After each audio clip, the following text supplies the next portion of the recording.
he's been going after me in every possible way. Death threats, kidnapping threats. The Russian government has issued 8 Interpol arrest warrants against me. I'm very pleased to say we are joined today by a Knight of the Realm, Sir William Browder. Welcome, Bill, if I can address you that way. Please call me Bill. Thank you. Great to be here. Excellent. Well, look, it's good to have you here. You were someone who made a fortune in post-Soviet Russia, an American investor.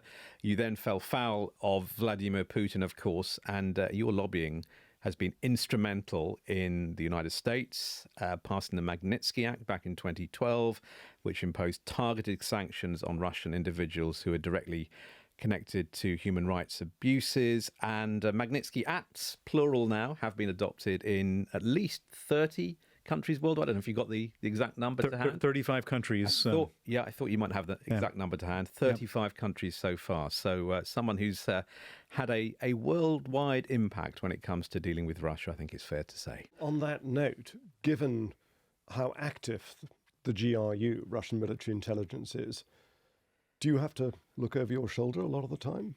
Vladimir Putin is a human rights violator. He's a kleptocrat. He's stolen a lot of money, and he keeps that money offshore. The Magnitsky Act freezes the assets of human rights abusers and kleptocrats that are held in the West. And so I put Vladimir Putin's money at risk. And so since the original Magnitsky Act was passed in 2012, he's been going after me in every possible way. Death threats, kidnapping threats. The Russian government has issued 8 Interpol arrest warrants against me. They've tried to have me extradited from London on a number of occasions. They've surveilled me, made movies about me, sued me, every possible thing that you can imagine.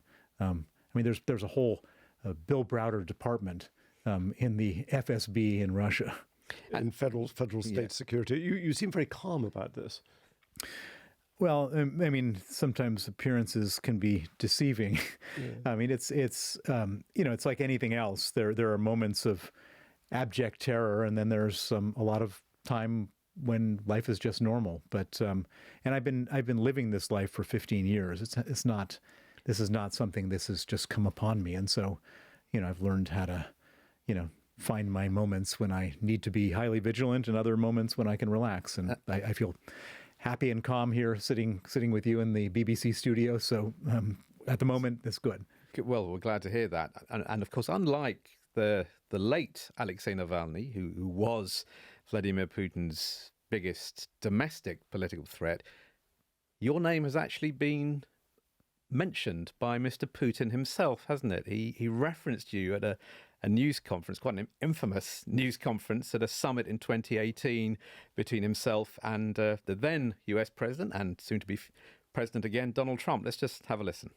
We can bring up Mr. Browder.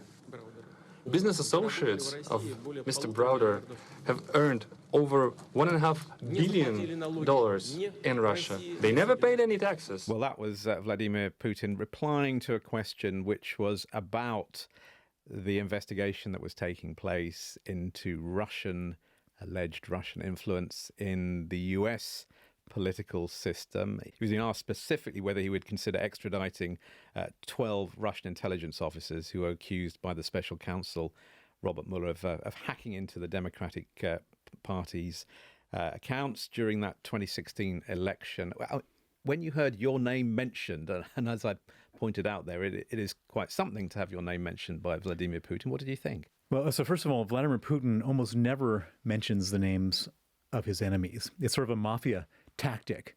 If your enemy doesn't have a name and you kill them, they're not people. And so the fact that he mentioned mine shows how really agitated he was. That he sort of almost puts aside this whole mafia bravado to mention my name. But what happens next in that tape, which you didn't play, is that Putin asks Trump to hand me over. So the special counsel, Robert Mueller, had asked for 12 Russian military intelligence officers to be handed over. And then the question came from a Reuters journalist in the audience, are you planning to hand them over? And Putin said, yes, it's possible that we would do so, but if we did, we would expect the United States to hand over Bill Browder, me. That was definitely disturbing. But I should point out that Putin had been chasing me around for a number of years since then, before then, I should say. So it wasn't unexpected. What did you think that Donald Trump might hand you over or try to hand you over? Well, then the next obvious question came from a different journalist to President Trump and said, Mr. President, what do you think of Putin's offer? And without skipping a beat, Trump sort of leaned forward and said, I think it's an incredible offer.